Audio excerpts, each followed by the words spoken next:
What's up everybody, welcome back to another video. Today I'm going to be giving you a detailed look at the KICKZ Protro Italian Camo, and we're going to also talk about their performance. Of course, I haven't played in this pair yet. I only got these today. It's the 10th of April when I'm recording, but I have played in the reverse Grinches and performance of course is the same. So we're going to cover the performance aspects as well. For the retail price, they're going for 180 if you're lucky enough to get them. KICKZ, you can see their logo right here. There'll also be an affiliate link in the description down below. Send me this pair early. Massive shout out to them. Make sure to check them out and take part in their raffle for a chance to get these. I'm so stoked that I was able to get them so early. Just such a special shoe. And as you all know, if you've been following my channel, I play most of my games in the reverse Grinches just because I love the performance, love the looks, and I plan to play with these a lot. We have a TV game coming up on Saturday when they officially drop on the 13th of April, and I'm planning to wear these. It will be really dope to wear them on release day. Now, some more information on the shoe. They release as part of a free shoe pack for Kobe's last game, which was on 13th of April 2016, so 8 years ago.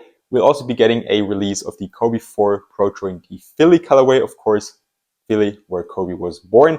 And we also get a pair of the Kobe 8 Protro Venice Beach, really dope colorway as well for the time Kobe spent in LA with the Lakers. And of course, if you know Kobe, you'll know this part, but for everyone who doesn't, Kobe moved to Italy when he was 6 with his family, with his dad, because he was playing professional basketball over there. So this pair takes to his Italian roots, hence the name Italian Camo. In Italy, he also discovered his love for sports. Initially, he played soccer, which is also why some of his shoes were really low cut, and he had like FC Barcelona colorway and some really cool player exclusives. And then, of course, he also got to playing basketball in Italy. So we have to be thankful for Italy. Of course, I live in Austria. It's a neighboring country. I'm there a lot, and I'm very happy that Kobe went there and discovered his love for basketball. Now for performance, we have the one-of-a-kind honeycomb outsole, and it performs absolutely great. I'd rate them 10 out of 10, no matter the condition of the court. They pick up hardly any dust. Also for outdoors, they work pretty well. They are durable, but of course, the question is, if you get them for retail, you can take them outdoors, obviously. But if you have to pay resale, the prices will probably go through the roof, like with all Kobe models released today, sadly. So it's going to be a hard decision if you really want to play with them outdoors. But if you only hoop outdoors and you love Kobe's, nothing wrong with taking them outdoors.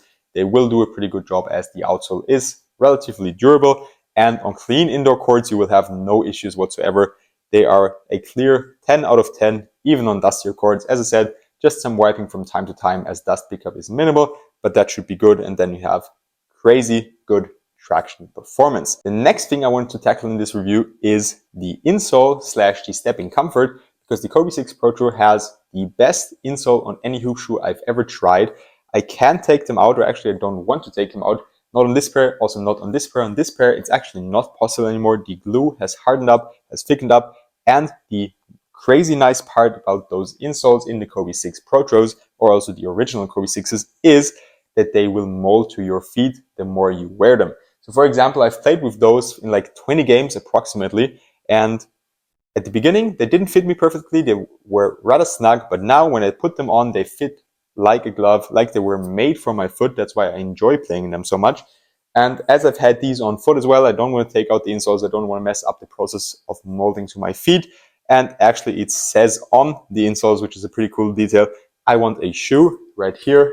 And then on this pair, it says that molds to my foot, which is essentially, or actually what Kobe said when designing the KICKZs. That's something he wanted from a shoe, and they really hit that on point. It's an amazing feeling. Stepping comfort is also comfortable. The insole is very supportive as well. Usually your regular foam insoles just flop around like crazy. They're not as stiff as the Victory insoles, but they do provide torsional support already from the insole, which is also something that makes this shoe great. And the comfort as well comes from the nice cushioning setup.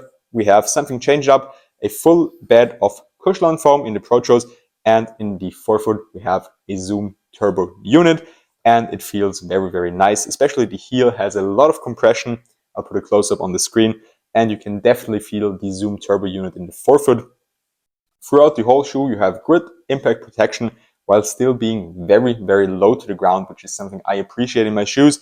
I love that, especially for shooting practices or for game days, because I have the feeling I'm perfectly on balance while still being protected from harder hits or like high jumps or whatever happens during game or a hard practice. And that's why I enjoy the cushioning setup of the KICKZ Protro so much, and also just the shoe. The next thing I want to talk about are the support features. Also some really, really interesting features on this shoe. First of all, of course, we have the prominent carbon fiber midfoot shank plate. You can see it here, and it really does a good job providing torsional support. As shown in this pair, there's hardly any forefoot flex. I'm really trying hard here, and if you followed my channel, you know that I like that, because if shoes flex a lot, like for example, let's take out a pair that doesn't have good torsional support because it doesn't have a shank plate, the GT Hustle, you can literally fold them together like this. I love the shoe, but that's the only issue I have with them, and I don't play with them just because I don't feel safe and secure when doing hard lateral movements, cuts, stops, whatever it is.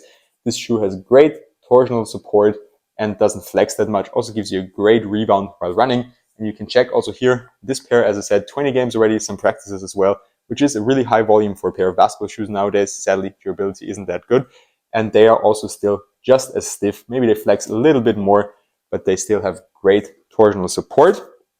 Apart from that, we also have an external heel counter. This is also something they kept onto the Kobe 8s, 7s and 8s. The external heel counter, they're more prominent on the 7s and 8s, just because this shoe has so many other cool features like the snake scale upper, but we'll get to that when we're talking about the materials. Something else that adds to the great support features of this shoe are the flywire cables. You can see them here on the side if you look really closely throughout the upper. I think you can actually see them a little bit better on this colorway, but I'll put close-ups on screen for you guys to see.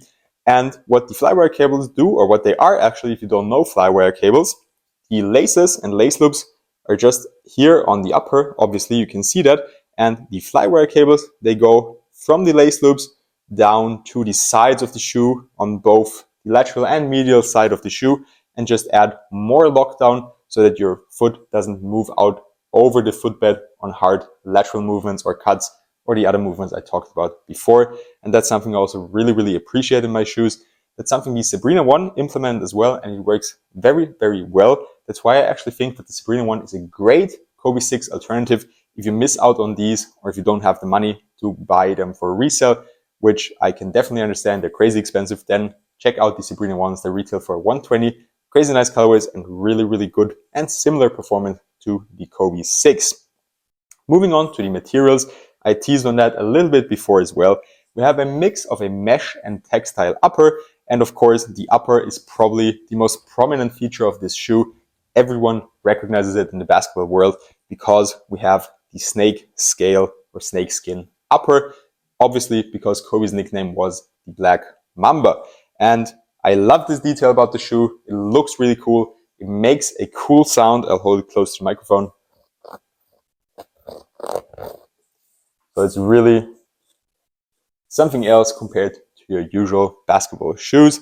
And they also do a really, really good job. They're very lightweight as well. You hardly feel them on foot, and in combination with the insole, they really offer a one-to-one fit. It is a little bit snug, that's for the fit. If you have wide feet, it will be uncomfortable. Me personally, lengthwise, size 13 US would fit me the best, but because especially my right foot is extremely wide in this area right here, also my left foot is wider than others, I always go up a full size, and that also fits me very well here. So a size 14 US. So that's my true size. So I also recommend going with a true size for you guys.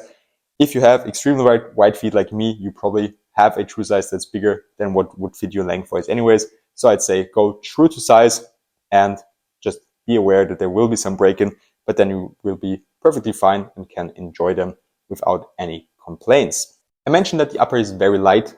The weight of the shoe, they come in at 420 grams. Keep in mind, as I said, size 14 US, that's extremely, extremely light. Everything that's around the low 400 gram mark is crazy, crazy light. Almost as light as the Curry shoes, which are the lightest on the market. So that's really another great feature of this shoe. And usually if a shoe is so light, they give up somewhere else. For example, the Currys, they don't have great cushioning. These do. Or other shoes, they don't have good support because the materials are too thin. These do. Just, you get the point. It's a perfect shoe overall, in my opinion. With that being said, that's all I have for you today. If you enjoyed my review, I would really appreciate it if you could subscribe to my channel, leave a like, and comment your thoughts on the KICKZ Protro. Let me know if you were able to get a pair. Again, big thank you to KICKZ for sending them over early, and see you next time for more reviews.